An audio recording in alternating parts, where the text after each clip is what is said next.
आज हम देखेंगे behind the story of Wolf Creek. ये इसी मूवी का रियल फुटेज है। एवान मिलाइट जो बैकपैकर्स का मर्डरर था, हमें इस मूवी में दिखाया गया कि वो किस तरह बैकपैकर का शिकार करता था और उन्हें मदद के बहाने फंसाकर ब्रूटली उनको मार देता था। ये मूवी रियल किलर और ट्रू स्टोरी पर आधारित है जो ऑस्ट्रेलिया में गुजरी थी।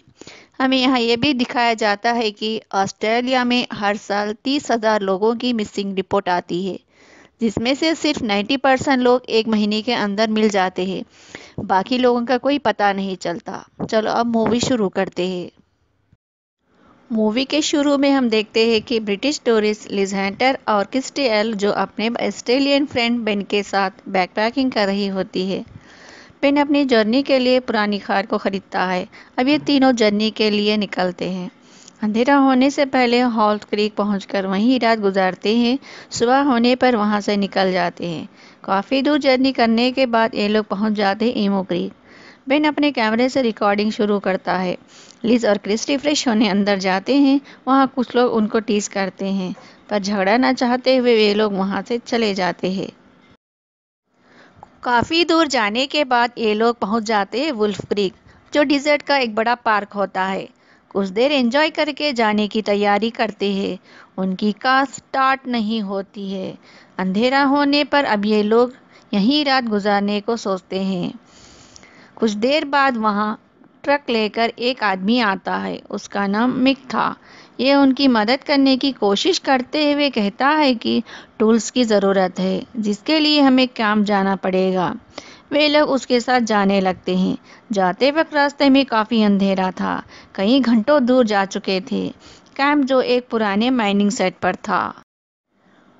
मिक पीने के लिए पानी देते हुए अपने पास्ट को फनी तौर पर बताता है कि वो जानवरों को मारा करता था क्योंकि वो एक शूटर था। फिर इस बात को बेन इसी लहजे में पूछता है कि अब क्या करते हो। इस बात से मैं गुस्से में आकर अब मैं टूरिस्टों को मारता हूँ कहकर हंसने लगता है। ये लोग भी जोक समझकर हंसने लगते हैं। कुछ देर बाद हम देखते हैं कि ये तीनों बेहोश हो गए थे क्योंकि मिक पानी में कुछ मिलाया था। अगले दिन सुबह लिस को होश आता है तो बंधी पाती है। बाहर कोई नजर भी नहीं आता। सामान भी बिखरा हुआ था। एक कांच का टुकड़ा मिला तो रस्सी काट देती है। बाहर आकर लिस देखती है कि मिक कार के सारे पार्ट्स अलग कर दिया। कपड़ों पर लगे खून को भी देखती है। लिस भागने लगती है, तभी क्रिस्टी की चीखने की आवाज़ सुनाई देती है। वो देखती है कि मैं क्रिस्टी को टॉर्चर कर रहा था। उसे बचाने के लिए कार को आग लगाकर सिलेंडर फेंक देती है, जो ब्लास्ट हो जाता है। क्रिस्टी को बचाने उसके पास जाती है और देखती है कई लड़कियों को मिक टॉर्चर करके मार दिया था।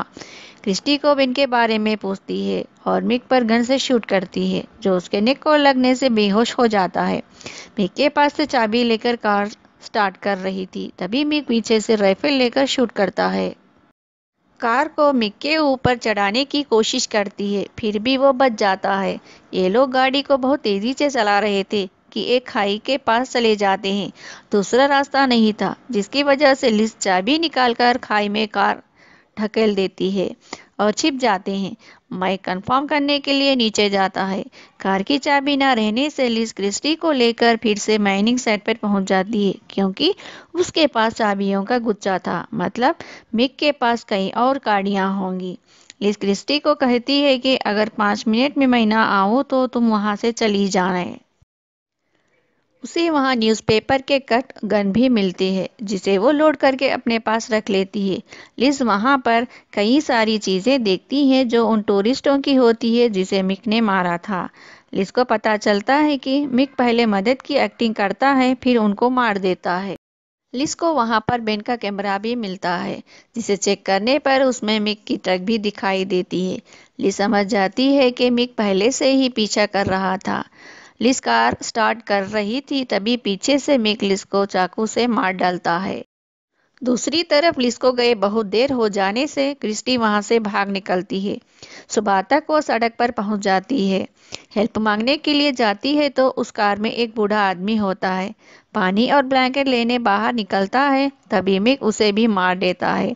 ये सब देख घबराई क्रिस्टी कार लेकर भागने लगती है। मिक पीछे से टायर को गोली मारता है, जिसके कार का एक्सीडेंट हो जाता है। क्रिस्टी कार के बाहर निकल रही थी, मिक उसे भी मार देता है। क्रिस्टी के डेड बॉडी को कार के डिक्की में डालकर आग लगा देता है। अब दूसरी तरफ बेन बंधा हुआ था और वो जिंदा था।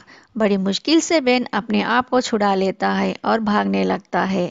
बेहोश हो जाता है एक सड़क के किनारे। सुबह एक टूरिस्ट कपल बेन को देखते हैं, उसे गाड़ी में बैठाकर ले जाते हैं।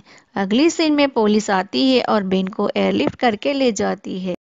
लास्ट में हमें दिखाया जाता है कि लिज और क्रिस्टी को खोजा जा नहीं सका पुलिस के सर्च के बाद भी, और इस केस का इन्वेस्टिगेशन भी ठीक से नहीं हो सका क्योंकि केवल बेन ही इस केस का विटनेस था। उसके पास न कोई सबूत था, न कोई क्राइम सीन का एग्जैक्ट लोकेशन।